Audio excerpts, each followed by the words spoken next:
The weather outside is perfect for training. Sauceboss! My secret rival from childhood. Oh, Sauceboss, my bit piece is vastly superior to your blue eyes, white Brady. Why don't you put your money where your mouth is? I challenge you to a bay battle. Oh, I thought you'd never ask. 3, 2, 1, let her go!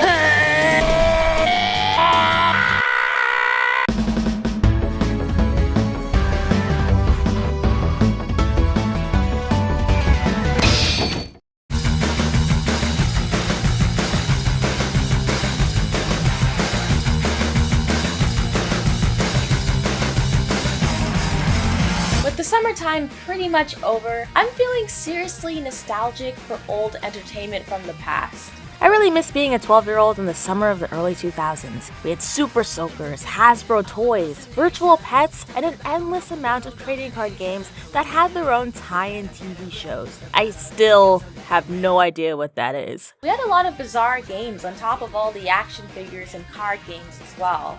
One of which being the odd spinning top game known as Beyblade, also known as Dreidels in a Japanese fever dream. Originally from Japan, known as Bakuten Shoot Beyblade, the series was released in 2001 as an animated adaptation to the Japanese manga of the same name, created by Takayo Aoki. The anime came out alongside the release of the toy line and follows a group of kids known as the Blade Breakers, aka Tyson, Kai, Ray, Max, and Kenny, on their journey to becoming the world's Beyblade champions. That's right, these spinning tops weren't just a game, they were a lifestyle, so take it seriously. The Canadian-based studio Nelvana handled the English dub of the show, so that meant the cast was composed of entirely Canuck actors. 3 of this very intense competition going on with the boys from Beyblade. There goes Kai, there's Kenny, and Max, okay? And one fact that I gush about all the time that I notice no one really mentions is how both David Reel and Daniel DeSanto, who both played Ray and Kai respectively, were also both cast in Mean Girls. Jason, That kitty girl is hot. She might even be hotter than Regina George. Yeah, take your top off! Is your muffin buttered? What? Would you like us to assign someone to butter your muffin? and you guessed it, Glen Coco. Nobody ever talks about that. It's such an interesting tidbit of semi-irrelevant information. But you know what? I take pride in my Canadian talent, so kudos to those two. Ball for you, Glen Coco. You go, Glen Coco. Anyways, the anime itself is pretty outrageous in so many different ways, but nothing could really top that dub. And man, some of that dialogue was just rank. What's so funny? It's probably just a nervous laugh. I used to hide my insecurities. Child. Anyways. In retrospect, the dub didn't have all that much going for it, but it somehow managed to amass this crazily large cult following of fans. And I think that in part had to do with the fact that Beyblade's main draw-in for kids was their tie-in toys. It had that similar pull we'd see with tie-in franchises like the Power Rangers or even Digimon. And don't try to convince me you watch the Power Rangers for substance and not because they're cool Super Sentai transformations and special gadgets, okay? Digimon I can believe, but teenagers with attitude? It's time to stop! And just like said shows of such an addictive nature, obviously a lot is going to be put into making these shows as memorable as possible. Beyblade was very action-oriented, so even if the story fell flat, at least you could watch some sick 2D Bey battles and crazy intense anime demon possessions. Oh. You didn't know? Beyblade also had some serious religious biblical roots. We don't just touch on dreidels, okay? I bet you didn't know Moses himself used a Beyblade to part the Red Sea. Okay, look it up. They have been used to defeat many armies and create huge empires. The original Beyblade series I grew up with spawned 3 whole seasons, but since then there have been several incarnations of the anime series, and even an updated design on the entire toy line that the show was based off of. Speaking of style, since season 1 of the first series, the anime went through a dramatic change visually. I don't know if it's because they didn't see any potential in the success of the show when it first aired, but my god, some of these designs are atrocious to look at. It's like they found out about animation smearing and said, yeah, let's just go with that. I mean, look at these cheeks! Well, ugh! Thank goodness they did a complete 180 and opted out for a more cutesy look from then onwards. But I mean, did the visual change stop the show from being any less goofy and encroached in the fantastical? Nope. Everything about that show was a little bit off, but that music? Listen, say what you want about English anime dubs, but English anime dubs always seem to have that magic to them, where they somehow know how to put a heck of a lot into the marketing to ensure that you never forget their existence by having those undeniably catchy tunes.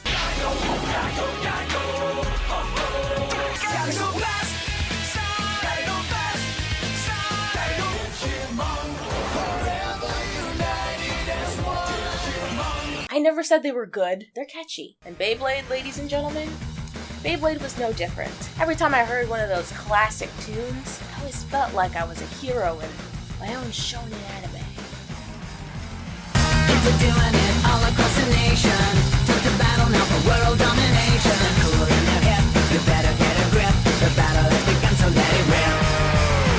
Beyblade, one giant dance, here we come. Rip now, let's go now.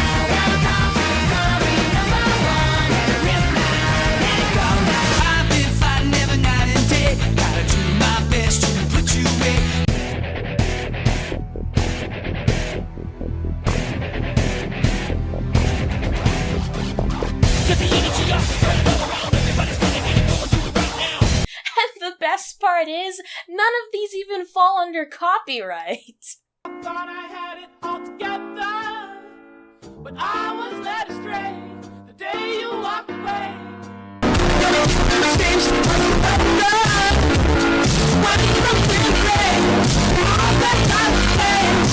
I was pretty hooked on the Beyblade anime, and once I got hooked onto the anime, that of course led me down that dangerous rabbit hole that is the actual physical game. I mean, the anime was made to promote the toy line, so I guess I kind of fell for that one. Yeah, that marketing ploy really worked. I fell for that shit real quick. Just like Yu-Gi-Oh! Honestly, they don't look like much, but the toys were pretty great. You could customize the entire Beyblade, switch out the weight disc, the bit beast, attack ring, and several other little details. And did any of that actually change the stats of your Beyblade? I don't know. I was like 9 years old. What the fuck did I care? Shit was fun. I was so invested in its battling that I even once attended a live tournament known as Weird on Wheels that they'd host every summer, where you could face off against other kids at locations like the Science Center, and boy, was that an experience. Basically, the concept itself was awesome, but the execution? Not so great. I remember walking in there with my OP Beyblading gear just to find out that you could only compete using the tournament standard launchers, which were those tiny little things that came with every kit. Speaking of little ones, don't even think about trying to use those jumbo Beyblades, okay? You will be disqualified. What the hell did I spend $50 of my parents' money on this laser pointer launcher if I can't even use it in an official tournament? Man, I was so used to this beast setup that once they stripped me down, once they took out my weighted armor, I was totally vulnerable. I wasn't used to such a simple setup. I just couldn't handle moving without my weighted armor. But I swear to God, if I had another chance, I would have won that battle.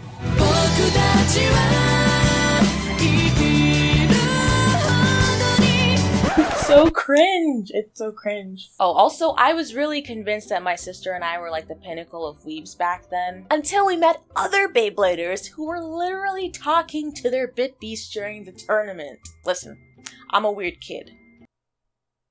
But I'm not that weird. I'm not that weird. I draw the line at talking to the Beyblades, okay? Instead, I talk to the camera. So, I bet you're wondering, Raven, why did you waste like 8 minutes of our time just talking about Beyblades? Who cares? What do you want from us? Growing up, I thought I had seen everything when it came to Beyblade. The action figures, the toys, the movie, the TV show. But somewhere hidden in the deep recesses of my mind lives vague memories of playing Beyblade for the PlayStation 1. That's right, they released a Beyblade video game known as Beyblade Let It Rip. I found this little gem in the dark, desolate, and dusty mines of hell, also known as aisle 8 of Walmart. And I remember being so excited when I picked this thing up, only to drive home on a Friday night, pop this baby into my PS1, and just be pretty disappointed. It was one of the most boring, unresponsive, and bizarre gaming experiences of my 9-year-old life. It had absolutely no rhyme and no reason. I had less fun playing this than Croc Legend of the Gobos. It's literally a Beyblade simulator, except nothing you do matters. So I thought, why not share the pain with the people I love the most?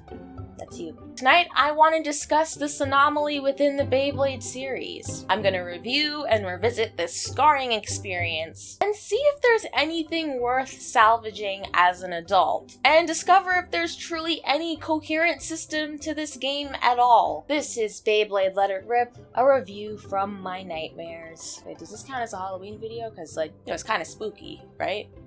No? You sure? Beyblade Let It Rip was published by the now-defunct company Crave Entertainment, known for such groundbreaking works like The Flintstones, Big Trouble in Bedrock, VeggieTales, Larry Boy and the Bad Apple, Elf, and my personal favorite, Virtual Pool 64. The game contains 2 modes, being a tournament mode and a free battle mode. The free battle is essentially a couch multiplayer versus mode where you can select different characters from the anime and battle it out with friends. It's the tournament mode that's the real meat and potatoes of this review. Trust me. In the tournament mode, you have to battle it out against the AI for your chance of becoming the world's Beyblade champion. If you win against your opponent, you progress to the next round and receive a small number of Bey points that can be used to purchase upgrades back at the customization shop. And if you lose, you're still awarded a small bit of Bey points, but you lose your standing in the tournament, forcing you to play it all over again from stage 1. That's right, there's no breaks and no in-betweens. When you boot up the game, you have the selection between 2 characters, boy and girl. And you know what? Their designs actually look pretty nice and definitely fits the arcade game aesthetic, except they don't even really look like they're remotely from the Beyblade universe, especially not the first season. They look like they came straight out of a Mega Man game. They don't even... Never mind. How is it that they suddenly look more like Beyblade characters once their mouths are cranked several yards open? And with these new Beybladers, we also get 2 additional Bit Beasts owned by Boy and Bingo. And yes, we're calling her Bingo now, which is Dronzer S and Dragoon S. Basically Dronzer and Dragoon, except super deformed. Dronzer S looks like a sword-wielding chicken. God, this game just doesn't feel like I'm playing Beyblade. Even the Bit Beasts look like they were plucked right from Pokemon and Digimon. But I guess that inconsistency comes with the territory of being a licensed game. All joking aside, the game is pretty nice to look at. All seems well on the visual front. Seems legit. Even the roster of Marlon Randos aren't that bad to look at. We've got obligatory fat kid, who looks like he's from Mega Man, annoying determined boy, who looks like he's from Mega Man, John Lennon. Imagine all the people. And we've even got a faithful return of characters seen in the anime like BBA Referee, DJ Jazzman, Mr. Dickinson, and a roundup of other classic characters. Hello! Are you lost? But I'll get more into the specifics of that once I touch on the individual battles themselves. You're gonna want to stick around for this. But before we get into that, I need to give credit where credit is due. Full disclosure, the game's soundtrack slaps.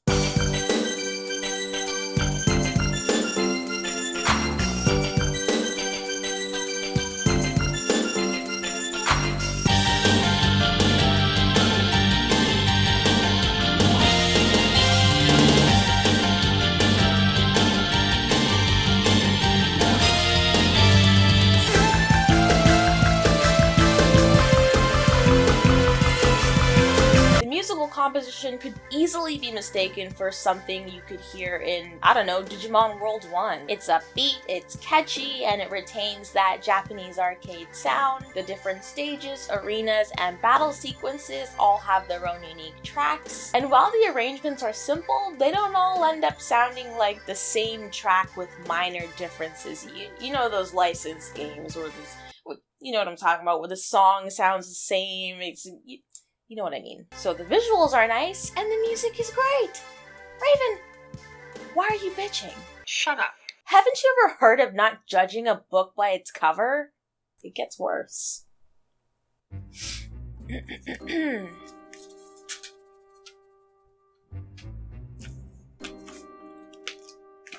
Okay, you know what? I tend to stress the importance of a good video game manual and how much they really add to the immersion and experience when you're playing a game, especially when it's done right. But if you lose the manual for this game, you're pretty much fucked. Especially if you don't know how to use the internet or find a walkthrough in the early 2000s. In Beyblade Let It Rip, you also have the displeasure of discovering that there's no in-game tutorial whatsoever, and that a lot of the instructions on how to play in the manual don't properly match up to what you actually see in the game. It says here that some Beyblades possess special powers known as gimmicks, and in the manual they go on to list all the gimmicks you'll encounter in the game, such as Roaring Lion, Flaming Charge Base, or Fortress Base. Seems straightforward enough, until you take a look at the available gimmicks in the game, and all you see is something called Sharp and Flat. Nowhere to be found in the manual, mind you. I wasn't sure if this was a gimmick or an accidental hack to change the pitch of the music or something. This is so confusing. Why would they do this? Oh my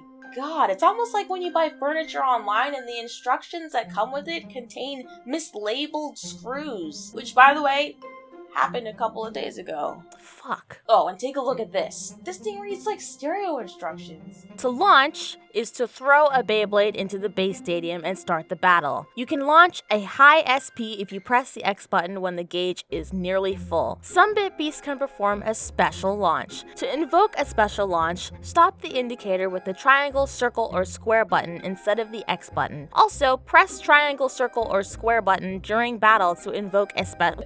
Wait a minute. So I can pretty much spam circle, square, triangle, and X to do the exact same thing? Is this a button masher?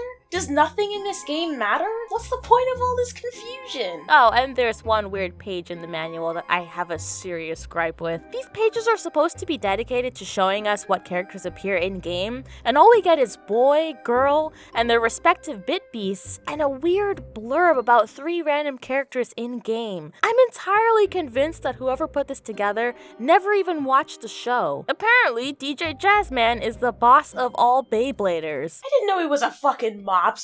Why is he in here and not Mr. Chairman? And then there's Kenny and Max's dad, Mr. Tate, the manager of the hobby shop. The description says that Kenny is Tyson's friend who wants to help you with customization, and that Mr. Tate will assist you in finding the best parts to buy at the shop. These two are not your friends, and I'm gonna get into exactly why in just a few minutes. These bros ain't loyal. The thing about the tournament mode is that it's a straight playthrough with no breaks, so whatever stats you go in with, such as your HP, will continue to decrease with each battle. This ain't Pokemon, you can't bring any hyper potions in with you to the BBA tournament. So at the end of each battle, you're approached by Kenny, you know, that guy that doesn't Beyblade, and he provides you with a maintenance service. He can restore up to 15 points of HP at the cost of a loss of balance. That loss of balance can be anything from losing between 5 to 25 points of either your attack power, defense power, or endurance. And after every match, at best, I would lose maybe 5 HP. Is this trade-off to less balance worth it? Well, considering the fact that your HP does almost nothing, and that your odds of winning is more reliant on knocking the other person out of the stadium, or them losing their spin power before you, I'd say it's a pretty shit trade-off. Why on earth would I take that risk? There's something so sketchy about how he just slides in after every match, acting as if he knows what's best. If you ask me, I'd say he's just trying to knock us off our game. I think he's jealous. Well, Kenny, it's not our fault your Bit Beast is trapped inside of a computer. Oh wait, that was in the dub. And I heard that he keeps all the Beyblade information in a laptop that he talks to. What? Bro, what are you talking about, man? I mean, it would be cool if he offered you the HP boost without it taking a hit to our other skill points, but that's just part of what makes this game so confusing, difficult, and janky. I almost feel like my controller isn't even properly mapped to the game, because even attempting to move my Beyblade in the stadium, I'm met with a very obvious delay, and the Beyblade seems to float with very little control, and that's just so irritating. In tournament mode, you get to play against a handful of notorious characters from the anime like Kai, Lee, Michael, Robert, and even Tyson. I think one of the weirdest tidbits about this game is how weirdly unresponsive and buggy the AI can be. The opponents with jacked up health, special, and spin power actually work to their own detriment. Characters like Tyson and Tala you'd think would be a tough matchup, but in reality, once their Beyblades are launched, they're actually so intense that more times than not, they end up disqualifying themselves and flying straight out of the stadium. They have a lot of power, but they completely lack any control. And I can't even really control my Beyblade with an external controller, so the computer's kind of a hot mess. What a great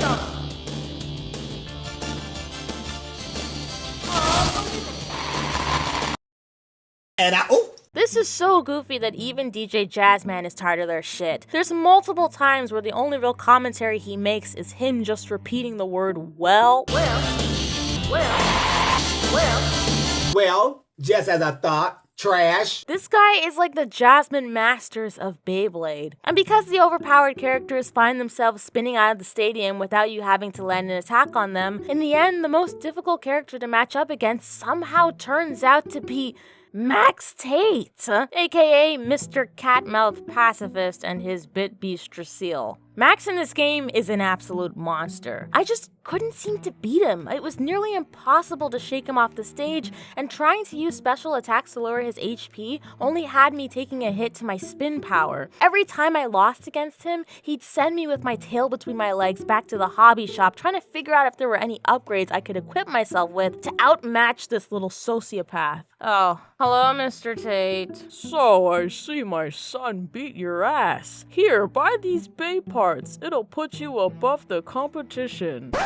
Listen, we need to address the elephant in the room. I have a pretty damning hypothesis as to why Max somehow manages to come out on top during all of these matches. If you haven't already caught on, Max's dad, Taro Tate, owns the Beyblade hobby shop. Buying power-ups is actually a trap, and you're better off playing with the equipment you begin with. At first I thought the more times you play, you could unlock more equipment for the shop, but nope. Everything you see there is exactly what you get. And here's the kicker. Almost all the upgrades and parts in Mr. Tate's shop has significantly lower stats than your own. And you don't even come to that realization until you buy the items and compare it afterwards. Yep, that's right. The stats don't even show up on the shop UI before you make the purchase. You basically have to do a blind guess on what the right parts would be, and somehow I was always wrong. Oh, don't believe me? Here's something that I experienced that just didn't add up. I had a really light weight disc when I first battled against Max, so in my logical brain, I thought, oh, just pick up the heaviest weight disc and it will increase my defense for sure, and allow me to be more centered and not knocked around as much. So I purchased it with the little Bay points I had, and it turns out it had less defense than the lightest weight disc, which doesn't make any sense. Everything is a guessing game, and you won't know what upgrades positively or negatively impact your stats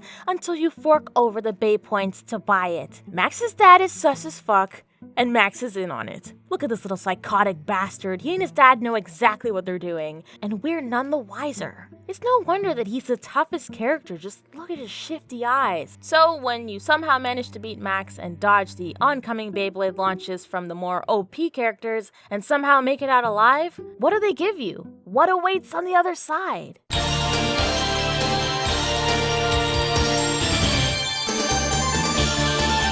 Absolutely nothing. You get a very anime montage. All of that effort, all of that blood, sweat, and tears led to nothing? Oh, and once it's over, you're gifted an item that you could have easily obtained at the hobby shop. Once that's over, you're free to play all over again in an endless loop where nothing has changed.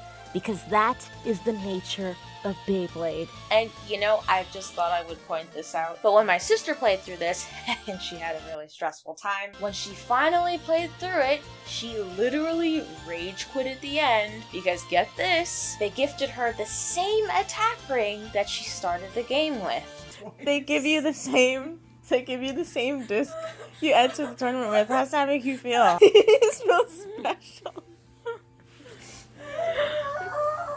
Dude, fuck you. Honestly, I don't really know what I was expecting from a licensed game based off of a children's toy. I'm pretty sure the developers at Crave were probably like, well, Beyblades are really big right now, so we should probably make a game. but imagine how cheated I must have felt at the ignorant age of 9 years old. All amped up and ready to play Beyblade in the online world, only for this to happen.